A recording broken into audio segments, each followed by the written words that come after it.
This is an important bit, and I might get in a little bit of hot water for it. You know what? I'm just going to open with the controversial position from the get-go. I'm just going to open. I'm going to slide that forward on the table, and then I'm going to spend the rest of the segment elaborating. I kind of understand and might even agree with Joe Biden opening up more fracking agreements over the course of his term.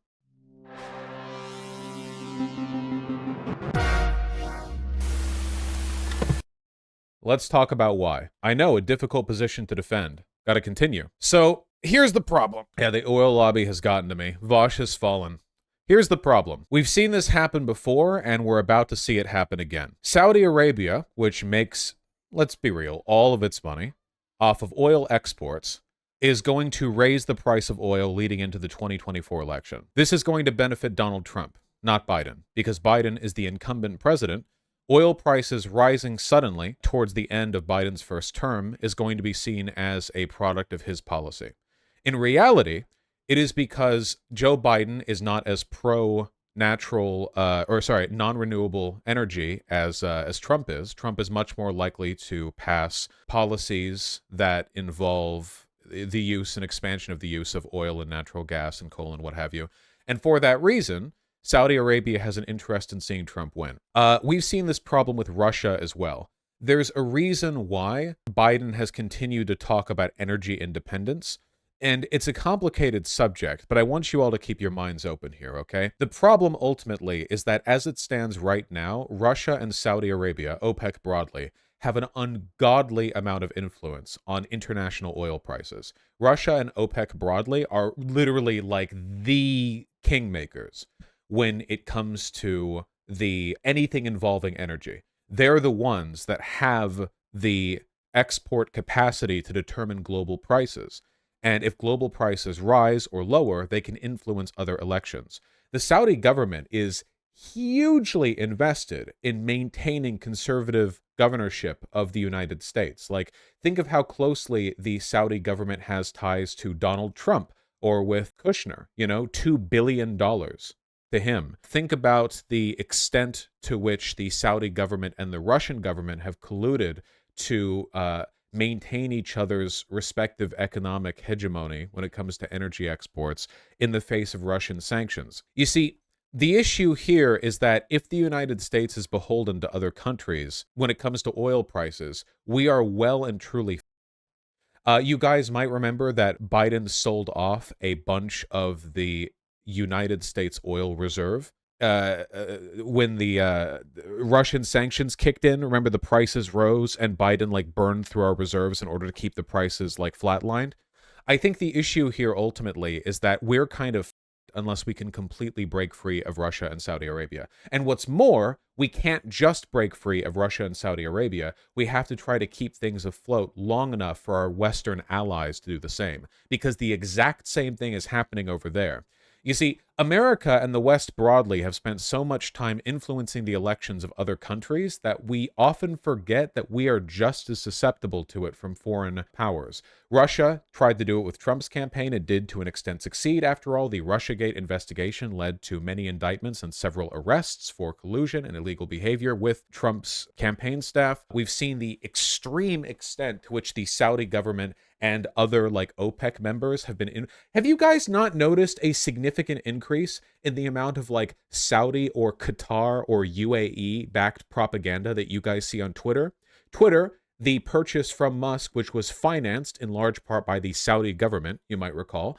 We recently had all the business with Qatar, where Western conservatives were being given material to agree with Islamic fundamentalists in the Middle East on the idea of Western degeneracy not spreading over there. We've seen a huge uptick in this propaganda, and a lot of it is just standard national bickering, and a lot of it is also the fact that billions of dollars are being invested into influencing our political body. We're very susceptible to that at the moment. Saudi Arabia killed an American journalist called Jamal. Yeah, of course. Which Saudi Arabia and Saudi Arabia alone is capable of getting away with. Yes. Saudi Arabia's extension of oil production cuts until the end of 2023 or longer helps ensure energy prices will become an election 2024 debate.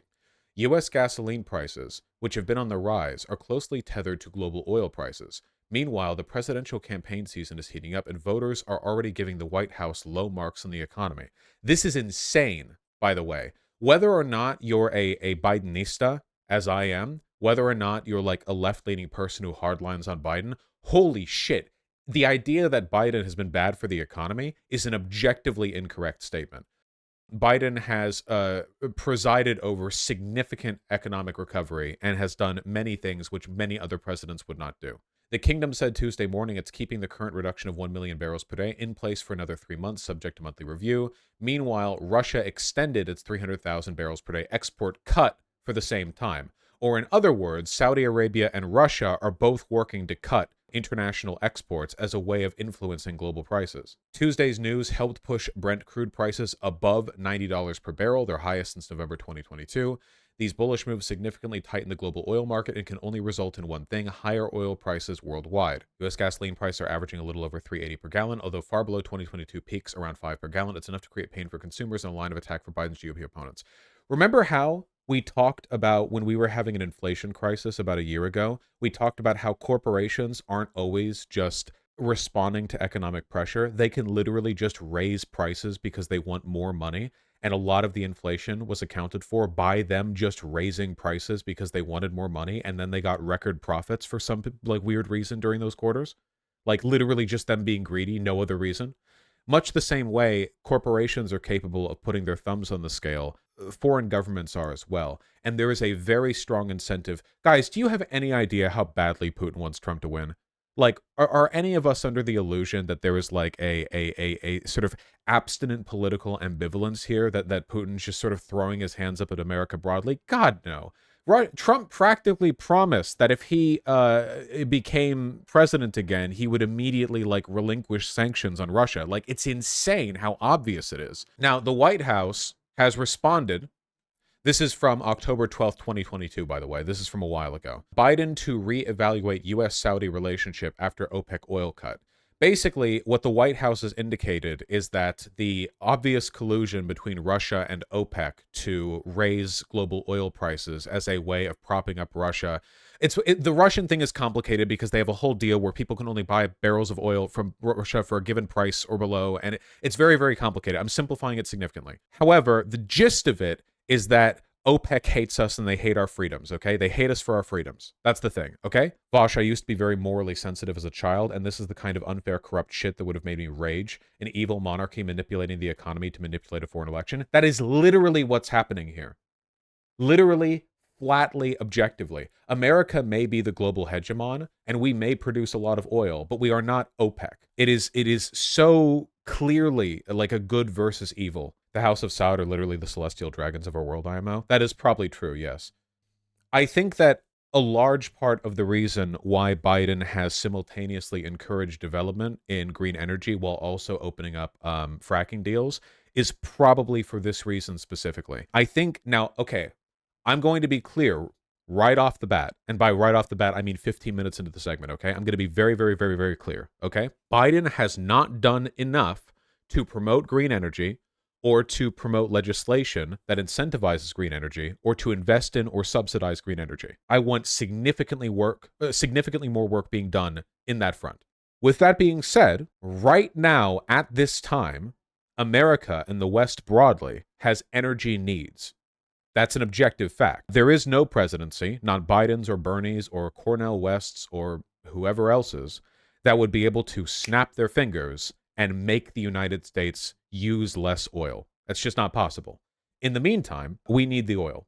And there are two places it can come from: America or not America. The more, now, to make clear here, all right, the price of oil is determined globally. Oil ships globally, right? So because America does not control the corporations that drill for oil within our own borders, those companies, American companies, sell at global market prices. These aren't like state-controlled fracking organizations where we just get the oil. If the U.S. government or anything else wants the oil, they have to buy it at market price. And that's precisely why I feel the Biden administration has been trying to up domestic oil production, because doing so allows us to shore up reserves, maintain preferential trading for ourselves. Yeah, and we do get it for less, I think, from domestically produced oil than we would if we bought internationally, because we're not shipping it across the world, you know. So the goal then, I think, is to make us less susceptible to complete reliance on foreign dictatorships in order to meet our energy needs.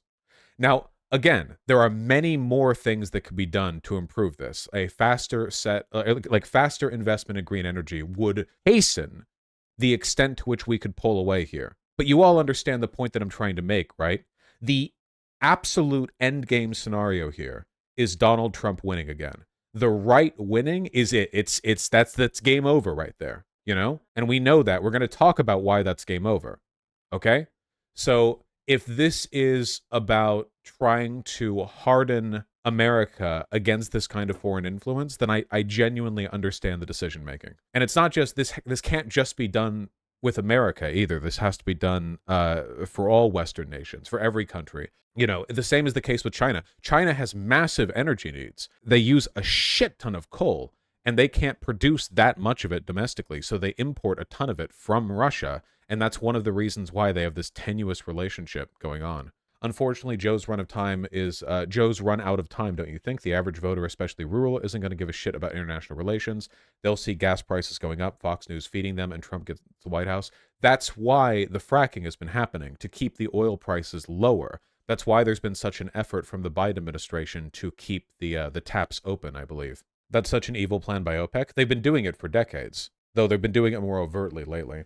Fracking is natural gas and oil. Sorry. I mean, when I say energy generally, my apologies. Natural gas and oil. Our natural gas needs are mostly met internally because we don't have a pipeline that connects us across the Atlantic or the Pacific, because that'd be extremely energy inefficient. A lot of our oil comes here. U.S. oil production versus consumption. Yeah, we produce and consume about the same amount of oil, more or less, but we still import crude. This happens because of a combination of economics and chemistry. The specifics of this whole situation are really, really complicated. I want to be clear on that, okay? I'm mostly talking about foreign collusion, foreign involvement in our elections, and the extent to which oil independence is, or energy independence is like a necessary step to avoid fascist victory. Saudi Arabia has been doing this for a long time. This is why we need green energy so badly. You should tell Chad about the time OPEC pulled the same stunt in the 70s. They've been doing this for a while. Yeah, this isn't new. Trying to see if I can find a graph to illustrate my point here. The total amount of crude oil that we've been producing has been going up for a while now. Since around 2010, there's been a significant increase. By the way, in case you guys are wondering, this is one of the reasons why the right is so insistent on car infrastructure. Believe it or not, it's not just because they hate people being happy when they live in cities or whatever. A lot of it is also because where does our oil get used? Cars. Like there are so many like interlocking factors here, but it ultimately comes down to capital. People who can stand to make money off of a given way of things will make any changes necessary in order to encourage people to stay on those systems. Our total carbon emission numbers have been going down. Not enough, of course. Hitting a peak right around here at 6 billion metric tons of carbon dioxide. Dropped significantly for COVID right here, but then it's back to around 5. This is a bad graph. It's not a great graph. I admit that. It's not a great graph.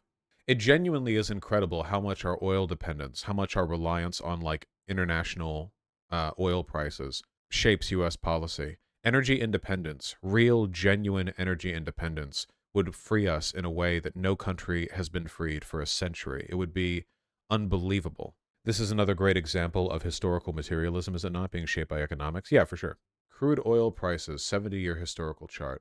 Oh, I don't want a yearly chart. I want it broken down like month by month. Yeah, here we go. You can see how it shapes.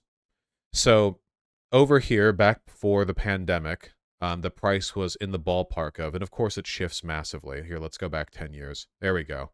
And see how much it shifts. Look. 20 years, right. Okay, so this right here was the 2008 financial crash, where the price went down significantly. And then over here, we're hovering at around this price. And then it goes down significantly right here. Why did it go down significantly right here? Well, this is 2014, so I'm guessing it has something to do with the sanctions on Russia following the annexation of Crimea. That's just a guess of mine, though. And then, of course, we had a huge tank back during the pandemic. Then it goes back up, something like that. Inflation adjusted as well. If we don't inflation adjust, the chart looks about the same. Log scale? Don't log scale. There. Flat scale. There we go. Here's my question. I'm actually asking, why were gas prices lower back during this point when the price of crude oil was a lot higher? Like, I don't think there was a significant drop in gas prices from this point to this point. What's the relationship here? Maybe U.S. average gasoline price chart? Maybe I need to go like a little more specific. Maybe this is more useful right here. U.S. all grades, all formulations, retail gasoline prices in dollars per gallon. And all the way back here, it averaged at like $1 per gallon.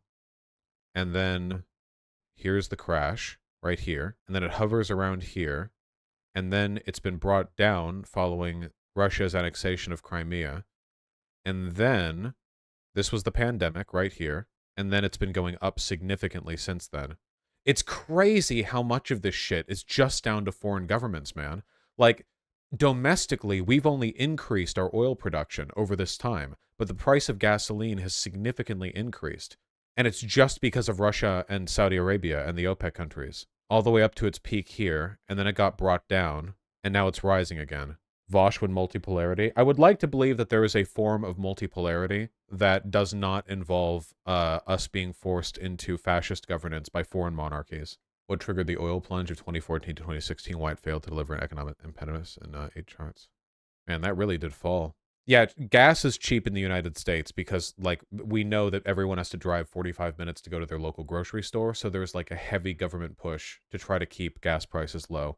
It's a huge economic point in the United States. Crude oil is transported by pipelines and ocean-going tankers to refineries. About 45% of a typical barrel of crude oil is refined into gasoline. An additional 29% is refined to diesel fuel. Okay, so according to this University of Wisconsin fact sheet on oil, something in the ballpark of 3/4 of all crude oil goes towards diesel and gasoline production, which is, of course, cars overwhelmingly. Here.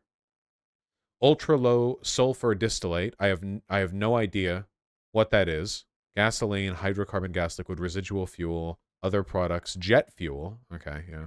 The percentage share of total U.S. petroleum consumption by major end-use sectors in 2022 was 66.6% transportation.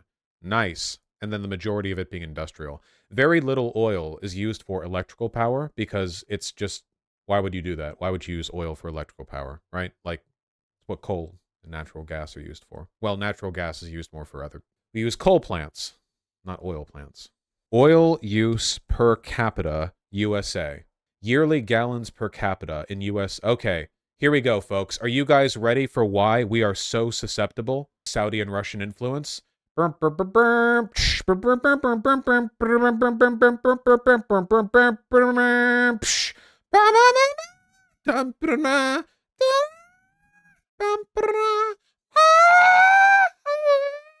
consumption by country. Guess who's at the top? Significantly more than both China and India, countries with far, far larger populations than us, the United States of America. Despite making up 4% of the world's population, we use 20% of the world's oil, or 922 yearly gallons per capita. Then we have China, India, Japan, Russia. In order to get higher gallons per capita, we have to go to Saudi Arabia, which, again, it's Saudi Arabia. So, okay. Canada is actually higher than us. I assume this is because of ice road trucking. If I sort by capita, a bunch of fake countries are going to be on top. Like Gibraltar uses 5 trillion oil. I don't know why. Who cares? It's Gibraltar.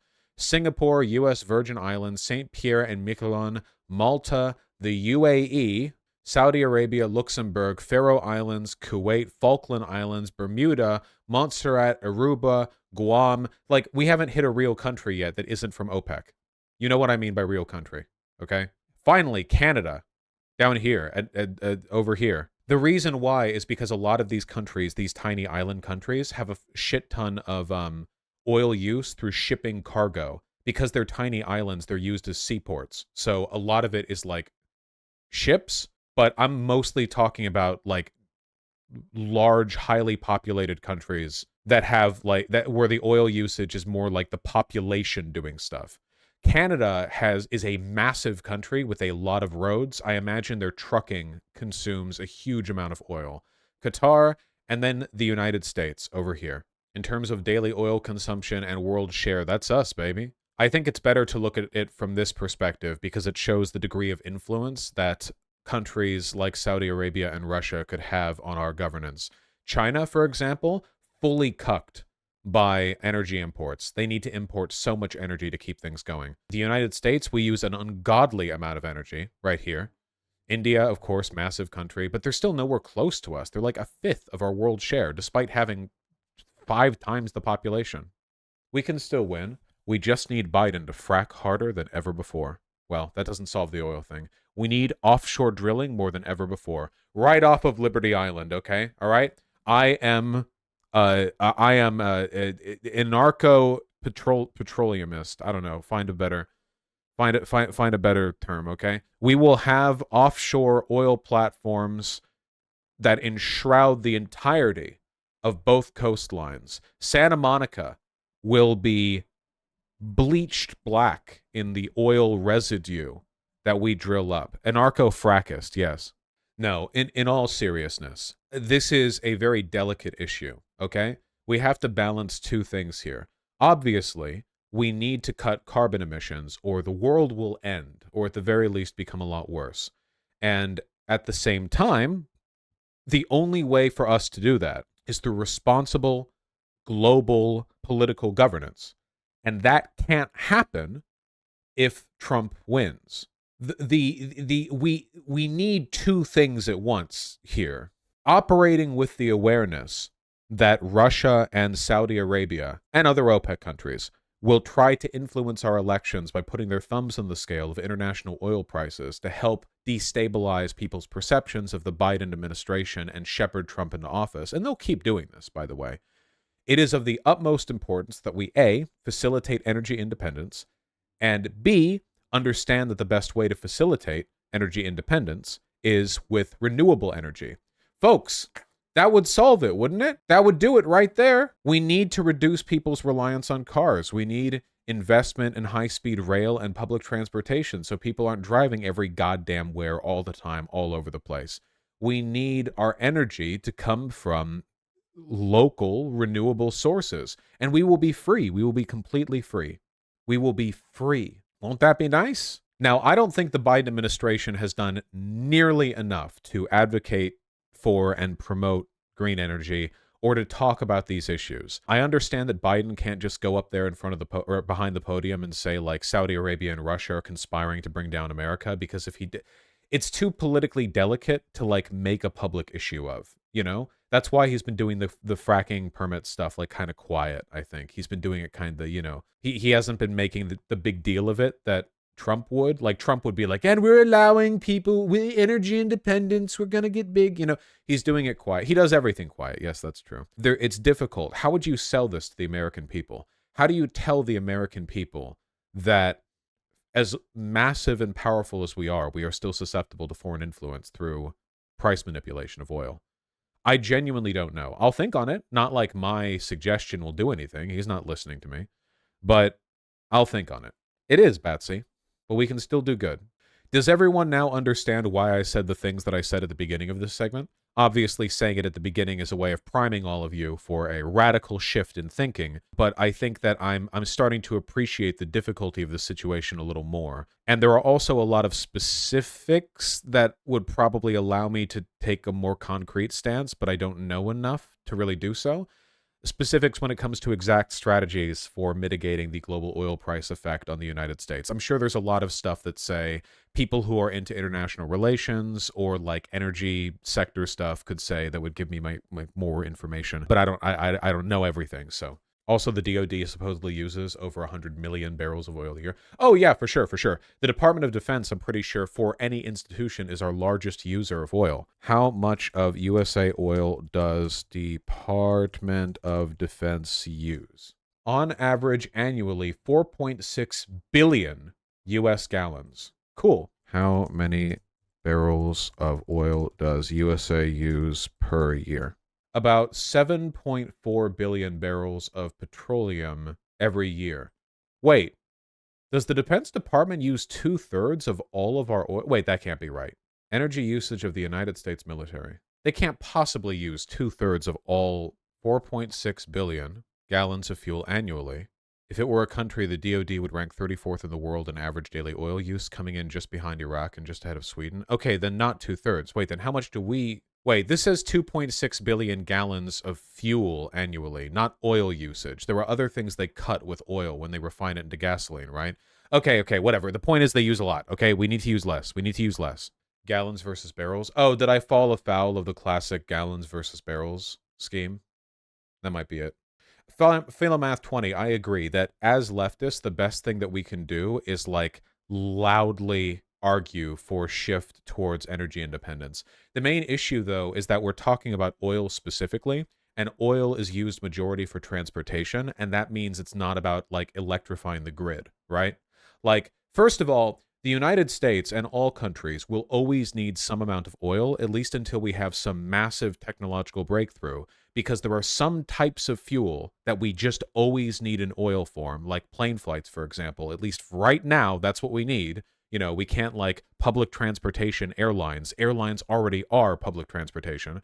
And also, we use the byproducts of petroleum to make stuff like plastic. And while plastic does have environmental repercussions, like for its massive use and stuff, plastic is also a necessary component of basically all modern manufacturing, and the sudden stopping of all plastic use would be devastating for everyone. So we can't quite do that. Yeah, we have to roll that down. Most of the pricing we're seeing is due to a decrease in refinement. During the pandemic, companies closed refineries when it lessened. The cost to increase from pre-COVID levels more expensive and keep those refineries closed. The prices we're seeing at the pump is a combination of the price of oil increasing in base value as well as the decreased refinement capacity in the United States. Man, it's so complicated. It's so shit, man. Due to environmental and geological concerns, European countries banned fracking one after the other. France in 2011, Denmark and Bulgaria in 2012, the Netherlands in 2015, Germany in 2017. Yeah, the thing is, the reason why they did that over in Europe is probably because they were growing dependent on Russia for oil and natural gas. It's so stupid. So stupid. The fracking earthquakes are real, though? Yep.